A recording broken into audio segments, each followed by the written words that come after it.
नमस्कार, मैं हूं नारायण शर्मा और आप देख रहे हैं AINS न्यूज 24 चैनल। अब खबरें विस्तार से।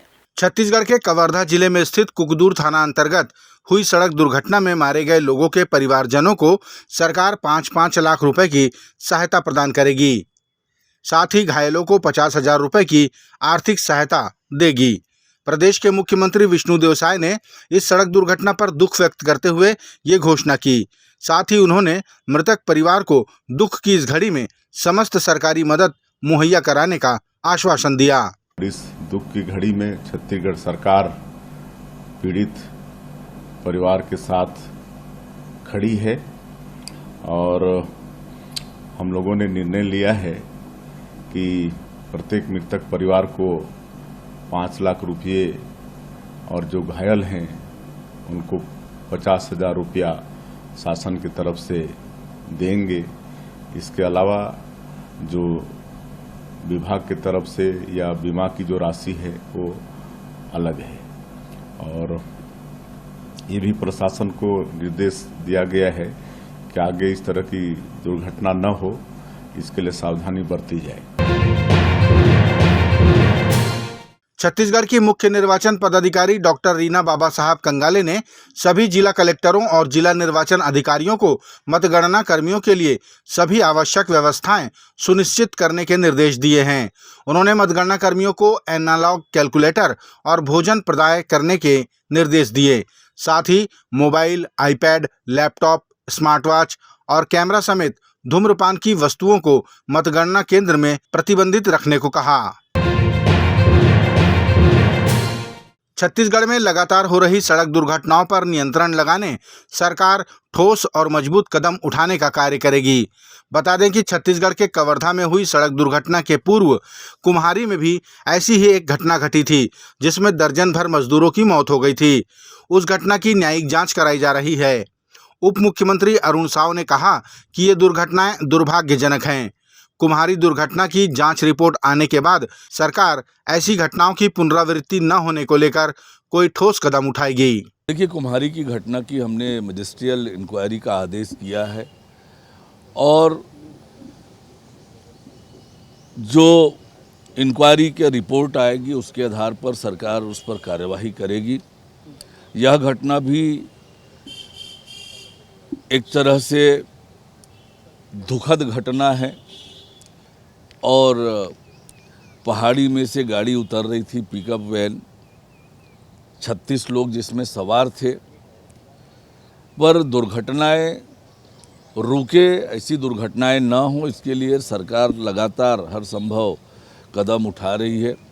जन जागरण अभियान भी चलाया जाता है, ज़रूरत पड़ी तो दंडात्मक कार्यवाहियां भी होती है, पर यह घटना दुर्भाग्यजनक है। सरकार इसे लेकर गंभीर है और निश्चित रूप से हम दुर्घटना रोकने के लिए ठोस और मजबूत कदम उठाएंगे। छत्तीसगढ़ के पूर्व मुख्यमंत्री भूपेश बघेल ने कहा कि सड़क दुर्घटना में मारे गए तेंदूपत्ता संग्राहकों को बीमे की राशि नहीं मिल पाएगी, क्योंकि तेंदूपत्ता संग्राहकों का बीमा भारत सरकार ने पहले ही बंद कर दिया है और हमारी सरकार द्वारा शुरू की गई शहीद महेंद्र कर्मा तेंदूपत्ता श्रमिक बीमा योजना भी भाजपा की सरकार ने बंद कर दिया है। अब मृतक परिवार को सिर्फ सरकारी मुआवजे का ही सहारा होगा। देखिए, जो पहले अब उनको तो बीमा की राशि तो भारत सरकार ने पहले बंद कर दिया था। अभी शहीद महेंद्र कर्मा जो बीमा योजना तेंदूपत्ता श्रमिकों के लिए जो योजना है, शायद सरकार ने इसको भी बंद कर दिया है। तो अब केवल सरकारी मुआवजा ही उनको मिल पाएगा। अब सरकार कितना देती है उसको देखना पड़ेगा।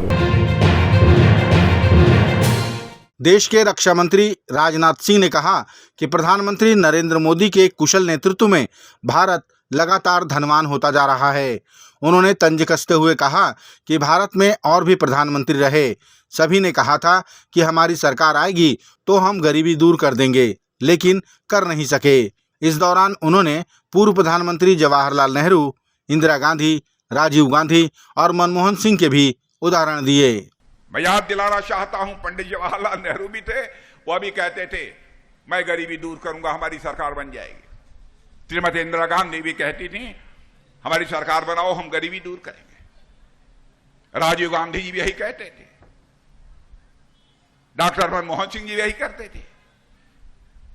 कोई आंकड़े उठाकर देख ले कितनी गरीबी इन लोगों ने समाप्त की है। बहनों भाइयों, मैं किसी प्रधानमंत्री की आलोचना नहीं करता हूं, चाहे वह किसी पार्टी का क्यों न हो, क्योंकि मैं मानता हूं जो प्रधानमंत्री बन गया वो व्यक्ति नहीं है बल्कि संस्था होता है। सभी को सम्मान करना चाहिए। लेकिन हकीकत आपके सामने मैं पेश कर रहा हूं। गरीबी हटाने की बात करते रहे, कुछ नहीं कर पाए। लेकिन हमारे प्रधानमंत्री ने 9 साल के अंदर ही, ये हमारा आंकड़ा नहीं है, नीति आयोग का आंकड़ा है, अंतरराष्ट्रीय जो आर्थिक संस्थाएं हैं उनका आंकड़ा है, वह कहती है भारत ने तो करिश्मा किया है। 25 करोड़ लोगों को गरीबी रेखा से बाहर करने में उन्होंने कामयाबी हासिल की। दिल्ली के मुख्यमंत्री अरविंद केजरीवाल सपत्नीक झारखंड में चुनाव प्रचार करने पहुंचे। यहां उन्होंने शिबू सोरेन की पार्टी के पक्ष में प्रचार किया। केजरीवाल ने कहा कि हेमंत सोरेन को बच्चा बच्चा प्यार करता है, लेकिन उन्हें भी मोदी जी ने राजनीतिक षड्यंत्र के तहत जेल में डाल दिया है। केजरीवाल ने कहा कि प्रधानमंत्री साजिश के तहत अपने विपक्षी दलों के नेताओं को जेल भिजवा रहे हैं, लेकिन उनकी साजिश कभी कामयाब नहीं होगी। मोदी जी ने यह सोचा था केजरीवाल को जेल में डाल दूंगा, आम आदमी पार्टी बिखर जाएगी, फिर मैं इनके एमएलए खरीद लूंगा, फिर इनकी पार्टी को तोड़ दूंगा, इनकी दिल्ली में सरकार गिर जाएगी, इनकी पंजाब में सरकार गिर जाएगी। उसी तरह उनसे उन्होंने सोचा था कि मैं हेमंत सोरेन को गिरफ्तार कर लूंगा, इनके एमएलए खरीद लूंगा, झारखंड मुक्ति मोर्चा तोड़ दूंगा, इनकी सरकार गिर। उल्टा हुआ भाई साहब, पूरा उल्टा हुआ। जो आदमी गलत काम करता है, अल्टीमेटली एक ताकत है जिसे हम भगवान कहते हैं। भगवान देख रहा है। दिल्ली के अंदर पार्टी के बिखरने की बजाय आम आदमी पार्टी एक परिवार की तरह एक साथ इतनी एकजुट हो गई। हमारे सारे एमएलए, सारे सांसद, सारे काउंसलर, जितने पार्टी के पदाधिकारी थे, सब एकजुट हो गए और डबल मेहनत के साथ मोदी जी को हराने में काम करने जुट गए। हमारी दिल्ली की सरकार नहीं गिरी, हमारी पंजाब की सरकार नहीं गिरी। उसी तरह से मैं अभी देख रहा था झारखंड मुक्ति मोर्चा, उन्होंने सोचा था झारखंड मुक्ति मोर्चा को तोड़ देंगे एमएलए, उल्टा हुआ। पूरे झारखंड के अंदर ऐसी ऊर्जा आई है, ऐसी ऊर्जा आई है मोदी जी को हराने के लिए कि पिछली बार तो 1 या 2 सीट आई थी, इस बार आपको कितनी सीट दोगे? कितनी सीट दोगे? कसम खा के जानिए आज 14 की 14 सीट इस बार इंडिया गठबंधन को आनी चाहिए। कवर्धा जिले में हुई सड़क दुर्घटना के मृतक परिवार से प्रदेश के गृह मंत्री विजय शर्मा ने मुलाकात की। वे घटना स्थल भी गए। उन्होंने ग्रामीणों से अपील की कि आवागमन के लिए मालवाहक वाहनों की बजाय यात्री वाहनों का प्रयोग करें, साथ ही गाड़ी की फिटनेस देखकर ही सफर करें। उन्होंने मृतक परिवार से मुख्यमंत्री विष्णुदेव साय की बात भी कराई और हर संभव मदद का आश्वासन दिया। बहुत दुख है भाई, माननीय मुख्यमंत्री जी ने भी इस विषय को कहा है, हम सभी को बड़ा दुख है। और सरकार वरकार नहीं भाई, हम लोग तो इनके अपने लोग हैं, हमारे ही सब लोग हैं, तो इसमें सरकार का कोई मामला नहीं है। दुख सबको है, बहुत बड़ा कष्ट का विषय है, बहुत बड़ा कष्ट का विषय है। आगे सब लोग ध्यान रखें। ये थे आज के प्रमुख समाचार। आप देख रहे थे हमारा लोकप्रिय यूट्यूब चैनल AINS News 24। अब हमें इजाजत दीजिए। कल तक रोजाना की ताज़ा खबरों के लिए आप देखते रहिए हमारा लोकप्रिय यूट्यूब चैनल। हमारे यूट्यूब चैनल को लाइक, सब्सक्राइब करें और बेल आइकन का बटन दबाना ना भूलें। नमस्कार।